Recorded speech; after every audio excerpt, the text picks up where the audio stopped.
So good morning, everybody. It's happening yet again. Police busting 8 migrants suspected of squatting in a New York City basement.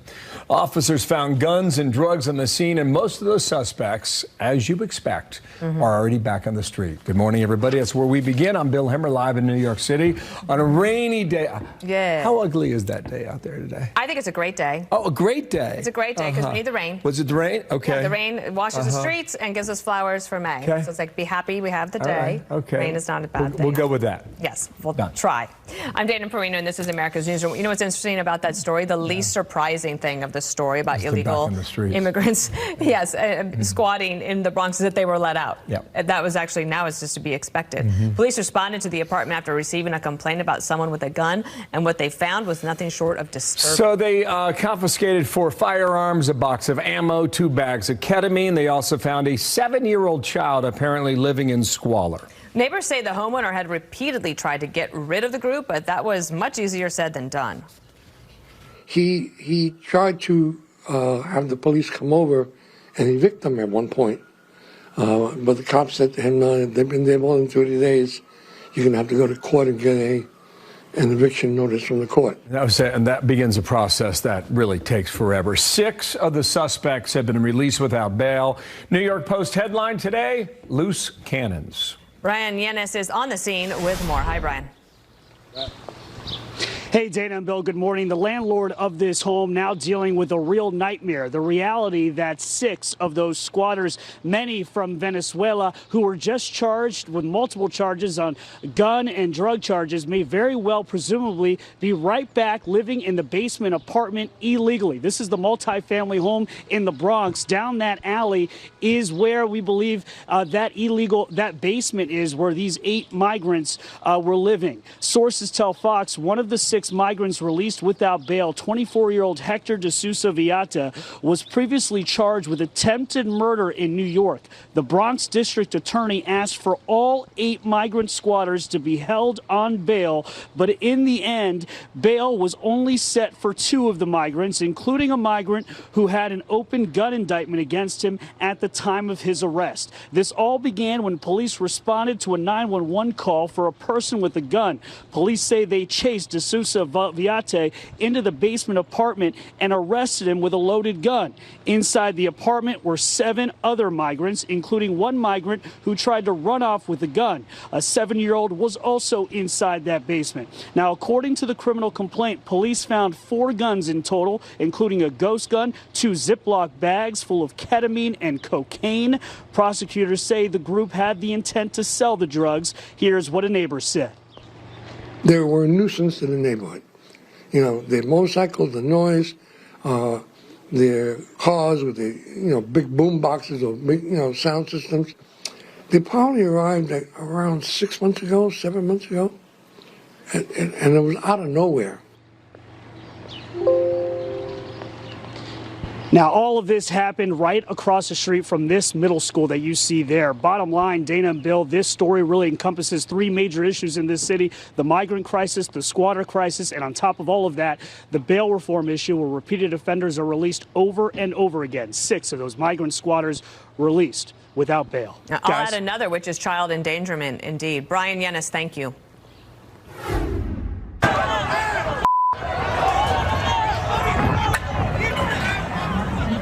So there is more fallout from this video from the 21st of March. The showdown between Texas and the Biden administration now going one step higher on the legal ladder. An appeals court set to hear oral arguments about a law that allows the Lone Star State to arrest and deport illegals only weeks after a lower court put that law on hold. Where to now? David Spunt live in New Orleans to cover this today. David, good morning. Bill, Dana, good morning to you both. Oral arguments expected to go about an hour, though they could go a little bit longer given this issue. Very controversial. This will be a 3-judge appeals panel here in New Orleans. The reason that we're in New Orleans talking about a Texas immigration law is because New Orleans, the 5th Circuit Court of Appeals, covers the state of Texas. Now, the 5th Circuit Court of Appeals behind me here in downtown New Orleans is a traditionally conservative appeals court here in the United States. One of the most in the United States, if not the most. We won't know exactly how the court is leaning until these arguments are underway. We expect these arguments to be about an hour, like I said. You may remember last month, Bill and Dana, the Supreme Court allowed the Texas law that allows local Texas law enforcement to arrest anyone who is suspected of crossing the border illegally to be enforced and to arrest those people. Just hours later, a lower court put a pause or a stay in place. The Justice Department will be here today fighting to make this law unconstitutional, arguing that immigration control is an entirely federal power. U.S. Border Patrol agents alone control the border and make arrests. Governor Greg Abbott in Texas says that the law is needed because the state's sovereignty from an invasion of illegal immigrants bringing crime and drugs. Say the Border Patrol agents are understaffed and overwhelmed, and the state should be able to make arrests. Abbott and his team says that the Border Patrol not doing their job, so he wants to do his job by having the state enforce this law. We're not going to have a final decision today. They're not going to rule from the bench, but no matter what happens here today in New Orleans, we expect a fight in Washington back at the steps of the Supreme Court on this very issue. You're probably exactly right about that, David. Thank you much. In New Orleans, David Spunt. It's a border bloodbath, and it's destroying our country. It's a very bad thing happening. It's going to end on the day that I take office. We will stop the plunder, rape, slaughter, and destruction of our American suburbs, cities, and towns. We will end deadly sanctuary cities immediately. I will shift massive portions of federal law enforcement to immigration enforcement, and we will impose a naval blockade on the cartels, and we will hit the cartels very hard. That was former President Trump in Michigan yesterday, vowing to end the border crisis that has spiraled under President Biden. Jessica Bearfield is the vice chair of the Republican Party in Livingston County, Michigan. Tracy Johnson is a voter from Wisconsin. It is great to have you both here. Good morning. Jessica, tell us about your feelings yesterday. I know that you have a lot of concerns, anxiety about what's going on out there in the world. Did he give you any comfort yesterday? He does. And a lot of what he says lines up with statistics that you can read right on our own U.S. Customs Border website. And you compare what the crimes were for illegal immigrants during the 4 years President Trump was in office versus the last 3+ years that President Biden has been in office. Well, Tracy, we got some numbers here, and I don't know what they're talking about in Milwaukee, but you can fill us in on that. Regardless of how you might vote, who do you trust to do a better job? Joe Biden or Donald Trump? There's our Fox News polling, number one here. Joe Biden's at 39%. Donald Trump is at 57%. Now, we just talked to Jessica in Michigan, where Biden seems to be trailing in that Wall Street Journal poll at 45%. There was a CNN poll a few days ago in Michigan that had Trump up 8. So I don't know how that goes. But in Wisconsin, this seems to be a very close race. Can you explain why? Well, it's a really close race here in Wisconsin. Donald Trump did not win Wisconsin in 2020, but I think people are realizing that there's a binary choice here. And the status quo under President Biden, especially as it comes to immigration, migration, crime, and lawlessness, people are looking at the status quo, like I said, and they're saying, we can't take this anymore. It plays into feelings of insecurity nationwide. And, I think, people are looking at these two choices and saying, Donald Trump will keep me safer. Oh, it's kind of one or the other. Yeah, the Wall Street Journal has Wisconsin as a strict tie, 46-46. But you mentioned something there about people feeling safe. And Peter Doocy yesterday asked Karine Jean-Pierre a question at the briefing on safety in regards to the border. Watch here. As the person in charge of preventing a terrorist attack in the homeland, does President Biden think that some of these border crossers could be in the United States right now plotting a terrorist attack? The president's confident that DHS, intelligence community, that we're doing everything we can to be as vigilant as we can to ensure the safety and security of the American people here at home. Jessica, that was obviously John Kirby, not Karine Jean-Pierre, but that line where he says, we're doing everything we can to be as vigilant as we can to ensure the safety and security of the American people here at home. And yet the border is the number one issue for voters in Michigan. So how do you react to what he said? It's statistically not factual. From 2017 to 2020, there were 11 homicides from illegal immigrants that are documented on our government websites. From 2021 until now, you have 169. That's a significant increase. For sexual offenses, it was 431 from 2017 to 2020. From 2021 till now, you're at just over 1,200. That is not safer. The numbers don't lie. Merrick Garland's going to talk about this in about an hour and 15 minutes, Tracy. You're going to put a focus on that in an election year. Crime's going to be a big topic. And just like Brian Yanis was reporting, some of these stories fold several different topics into the same story: crime, immigration, etc. Trump yesterday was talking in Michigan about Ruby Garcia, a 25-year-old killed last month in Grand Rapids, and he was in Grand Rapids. Now, you heard Jessica talk immigration as the #1 issue for her. Is it for you or others in your neighborhood in Milwaukee? And if so, how does it affect you? Crime, immigration, the economy are all weighing very heavily. I think right now what we're seeing is that the status quo just isn't working. And when it comes to matters of international affairs, we're involved in all these conflicts overseas. We have a crisis at the border. And right now our leader doesn't have credibility. And so what does that mean for me as a mom of 2 kids, as a law-abiding citizen?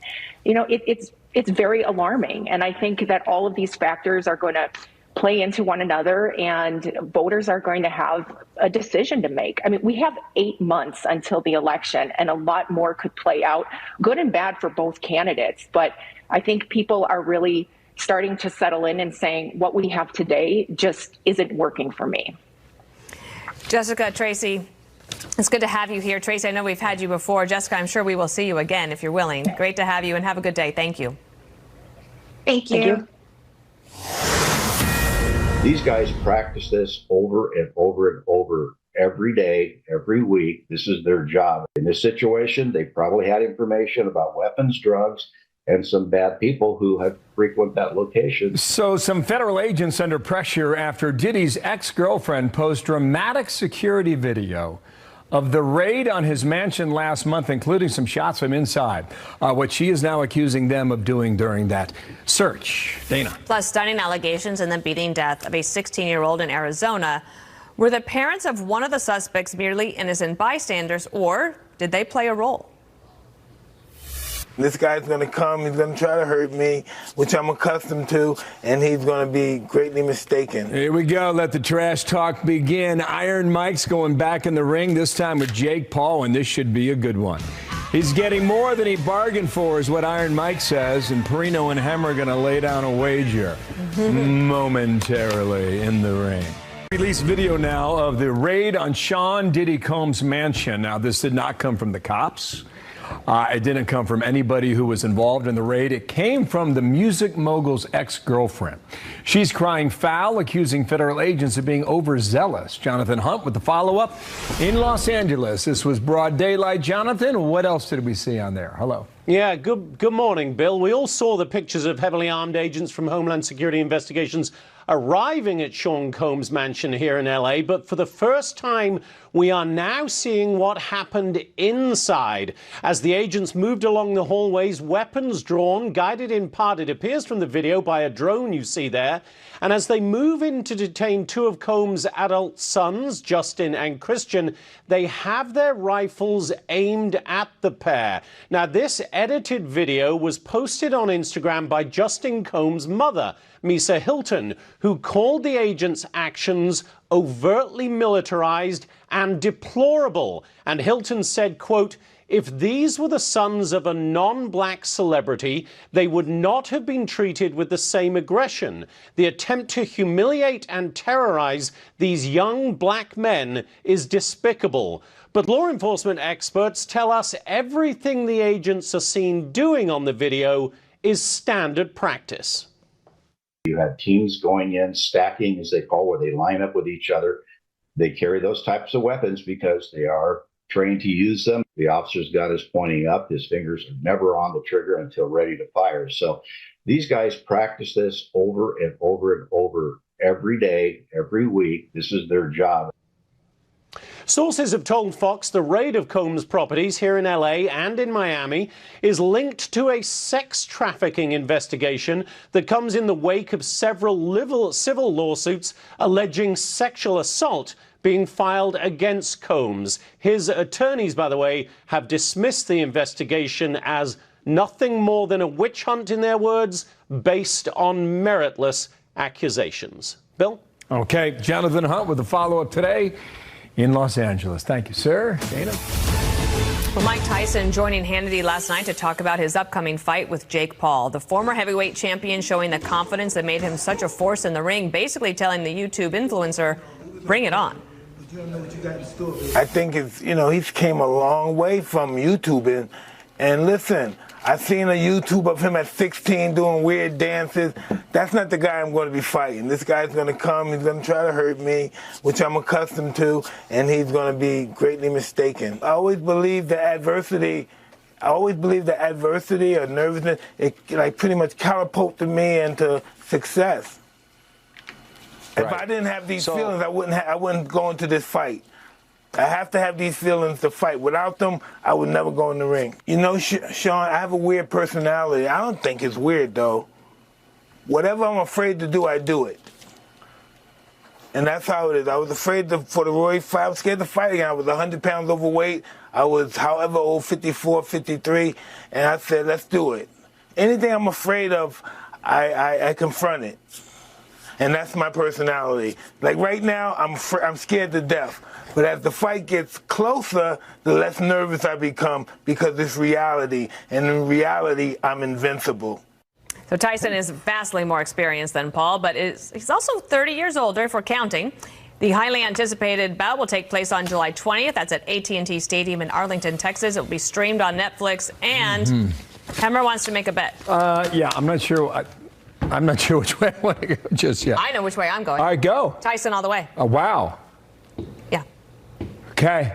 I'm going to take the other side of it just for the sake of being. I think a lot of it was a great interview last night with Tyson. Yes. I find him so compelling. If you meet him in person, he's really an engaging human being. Interesting person. In so many ways, too. That stadium can hold, I don't know what the configuration is going to be. You could have 70,000 people there.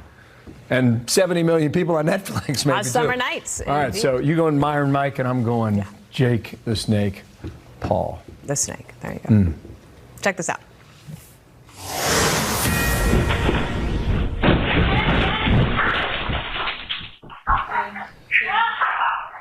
So there is a lot of video coming out of the country of Taiwan now, rocked by the biggest earthquake they have seen in 25 years.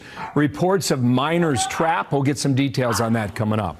People approaching retirement age are doing a lot of math before dipping into the 401k. What's the magic number? You're not going to believe the latest number that we have for you, and the money man Charles Payne is all over it. He's got...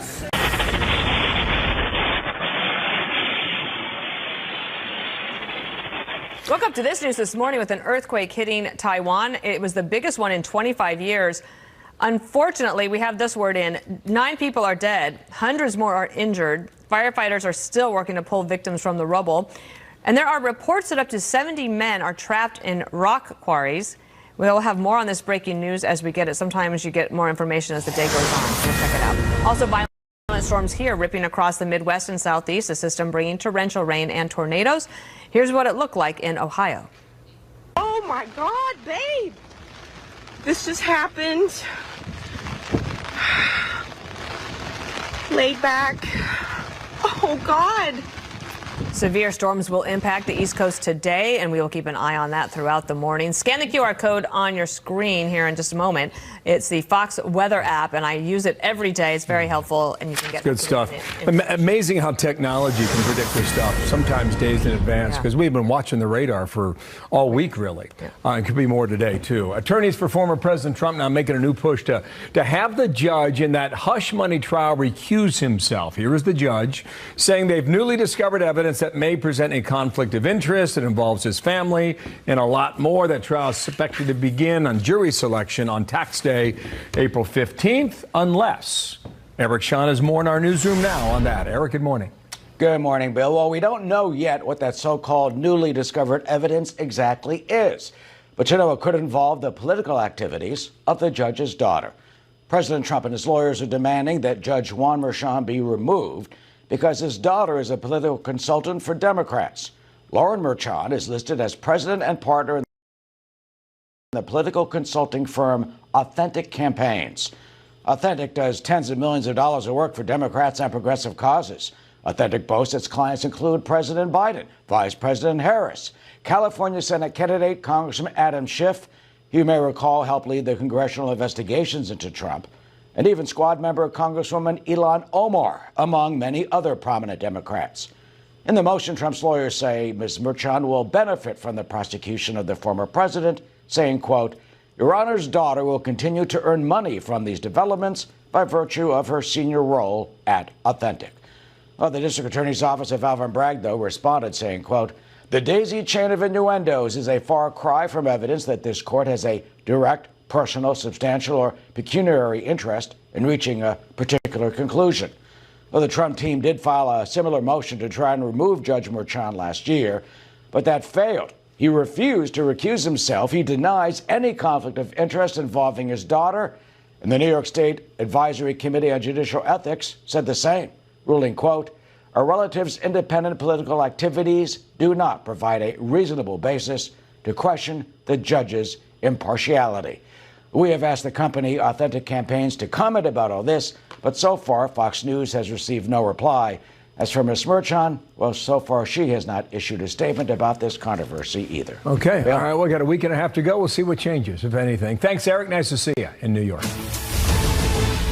We got money in the bank. You might need a lot of it if you want to kick back in that rocking chair. A new survey finds that Americans think they need nearly $1.5 million to retire comfortably.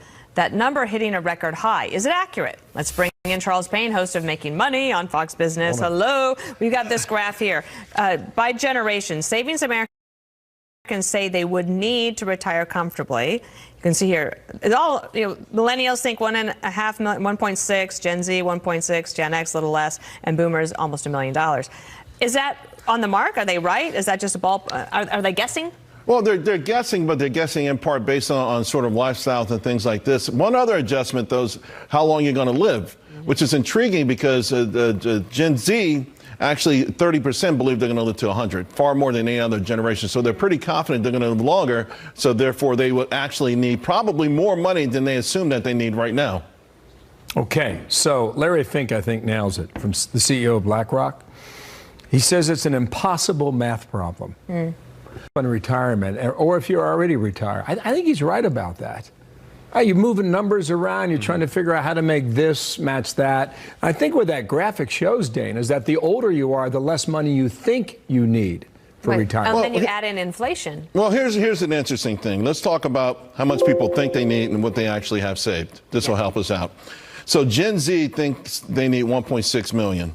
So far, they got 22,000 saved up. No, but here's the good news.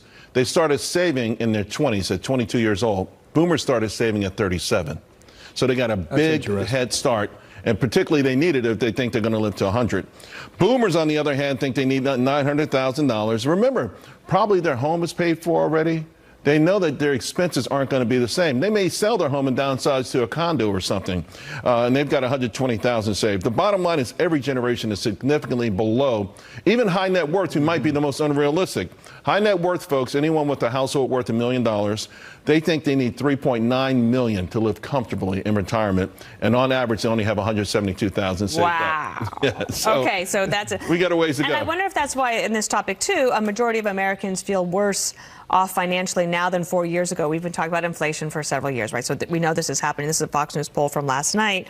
52% say they're worse off than 4 years ago. To underscore that, too, with the same poll, because when you came in, we showed year over year. How about in 2020? The number was 951,000 to 1.46 million, over a 50% jump in just the last 4 or 5 years. I mean, people know prices have gone through the roof. They know the affordability of houses has never been harder. I mean, to buy a house right now, the amount of down payment, the percentage of your wages that would go to living well is higher than any time in history. So people understand this instinctively, and that's why they're making these adjustments in their minds. Have you been able to crunch this logic about what the Wall Street Journal poll showed last night, out today, about the economy? Swing state polls, how they feel about what's happening to them or what's happening in their state versus the rest of the country. Essentially, they believe they or their state is doing better than the rest of America. What would explain that? Well, that's almost any poll you take on any level. People feel instinctively better about themselves. Almost every poll, if you say, how's the country doing? How are you doing? Almost every poll, 70% say I'm doing okay. That same group will say, 40% will say America's doing okay. And it just kind of shows in a way how we feel about our community, our families, and our nation. That we are concerned as a people. Even folks who are working, sometimes you'll have these economists come on and say, how can people be so down? Well, you know what? Maybe I am gainfully employed. Maybe I've got a few bucks in the bank, but my nephew is hooked on opioids. You know, or I've got an aunt who's not ready for retirement. Mm-hmm. You know, so we care as a nation, and that's how you get this thing, particularly in the Midwest and these Rust Belt states and some of these swing states. It's a more of a, something is wrong with our community, our education system. Our kids cannot read at the same level as the kids in China. They can't do math at the same levels as kids in 25 other nations. So it's a thing where sometimes we feel okay where we are, but instinctively, not instinctively, we look around. With Congress, we know. too. People will like their congressperson, That's but why, they'll hate Congress. If you poll anyone, you say, you know, 99% of Americans say throw the bums out. And then we vote in our own bum. Again and again. Again and again. I love my bum, you know. But why? Oh, they brought a bridge to nowhere home. Well, isn't that why you hate all the other bums? Right. Yeah. Stick around for this. You want to see this, all right? Thank you for being here, Charles Payne.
name is